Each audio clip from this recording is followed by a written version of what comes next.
Hello, this is Timothy Patrick O'Hare on November 10th, 2025. I've been standing here for a few minutes. First, I had the music in when I walked up the mountain and just excited. Then I started procrastinating when I got up here and just dancing, vibing, and started just going over scriptures and just sitting and waiting. And the idea I had walking up the mountain, and I think I actually had this idea a few days ago, was to do about 5 minutes, 300 seconds in explaining my situation, my story, where I am, why I am where I am, what I think about that, about today, and how it affects everything else. So you're always going to be stressed out. But it was important because, of course, I know the whole thing I'm trying to teach is the fact that every mistake is meant to be. And so, thinking walking up, I wanted to color the 5 minutes that I'm putting into my hands, which it's all God's hands, right? But it's like my hands of, okay, what do I want to do now? How do I want to proceed in sharing the good news? And as you can see, I believe, I'll go back, I don't know if I will go back or not, because if it's relevant, it'll come to the surface, right? But you can tell that I have a sincere heart, and that was where I was spending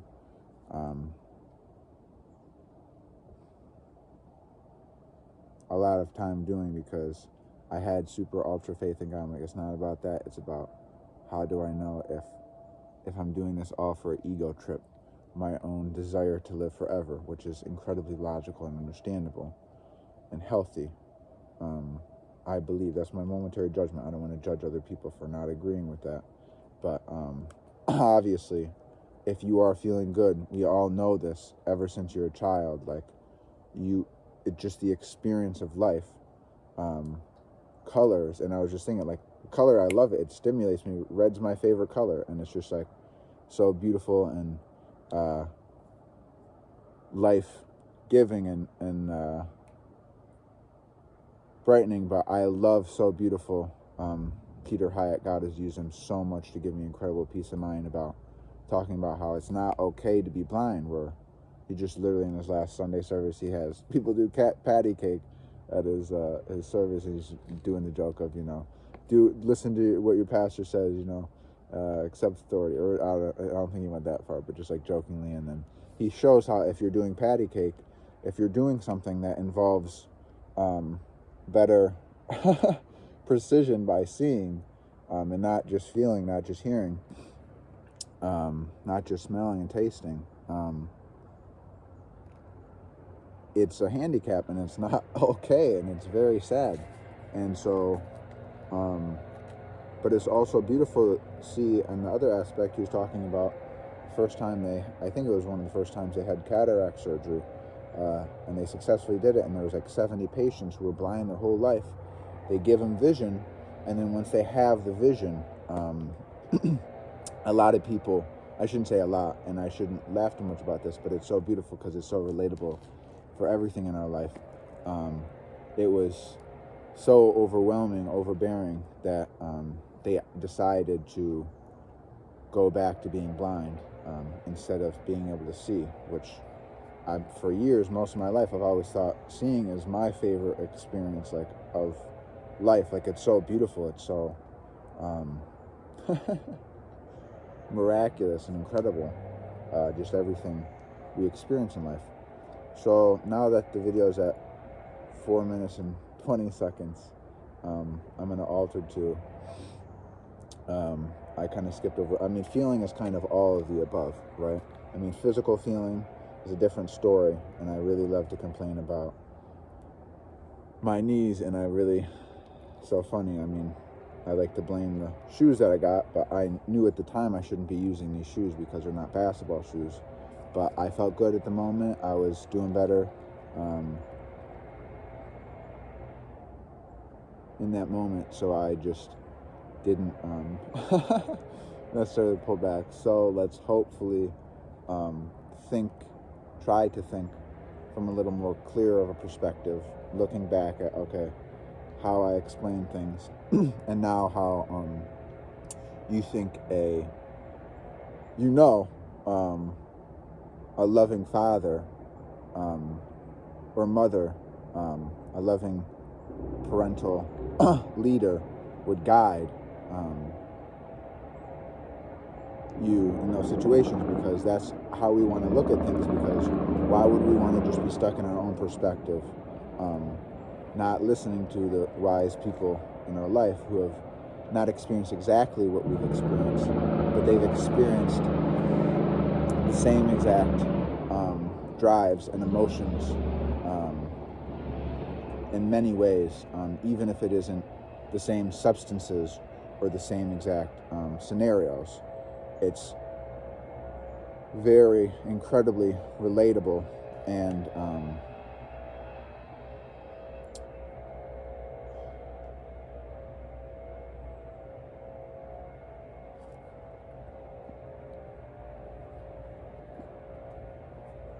I absolutely love Robert Greene. He is just an incredible, wonderful man, and I was just thinking to myself, like, how funny it is how, like, I kind of wish, like, I'm sure a lot of other people have this emotion as well, but, like, you see someone who's successful, and you kind of wish that you had that story, because it was such a good story, and it's like, well, it would be nice to be, like, at peace. No, I've done what I need to do, but it's not a need, it's a get to, right? And it's very hard for us to be at peace when we've been taught our whole lives, but never able to really think about it, how we're led by the stick of needing God to be good instead of God just being our wonderful, loving Father. So I'm very grateful.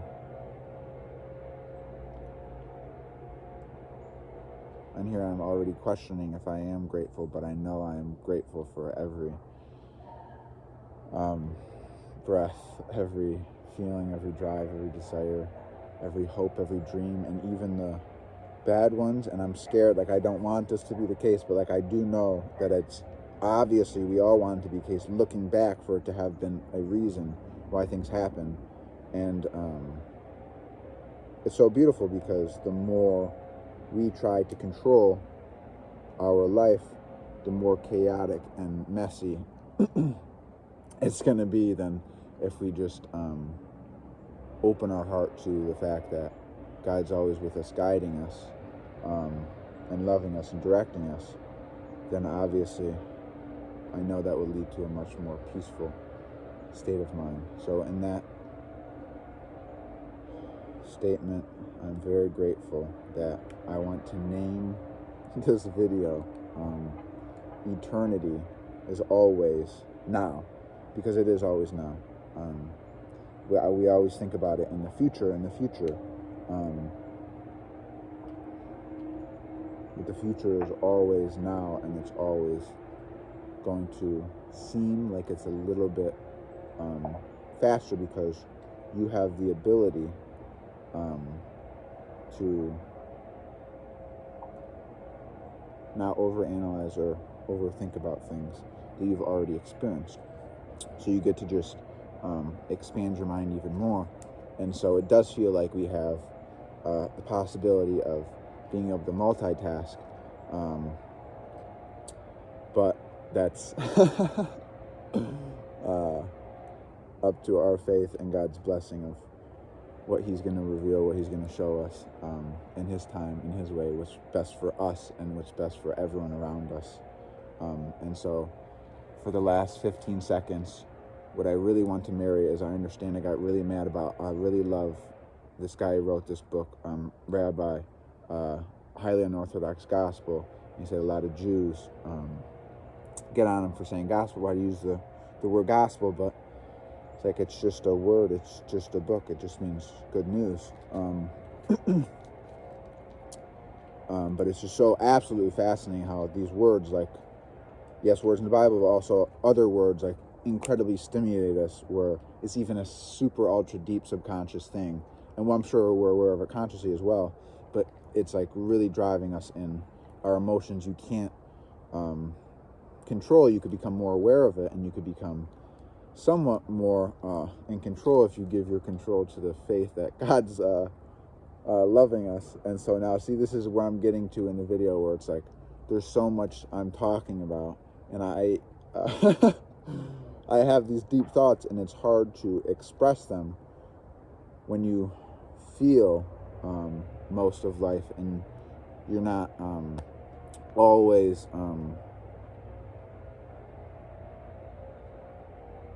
hardly ever capable and able to express your feelings highly accurately. And so on that note, of course, there's going to be things that I'm incredibly embarrassed about in the past, but I pray that I'm thankful for those, because I know it was meant for a reason, for me to learn and to help other people, and for other people to learn. And so I absolutely love Robert Greene. I feel like it's so funny.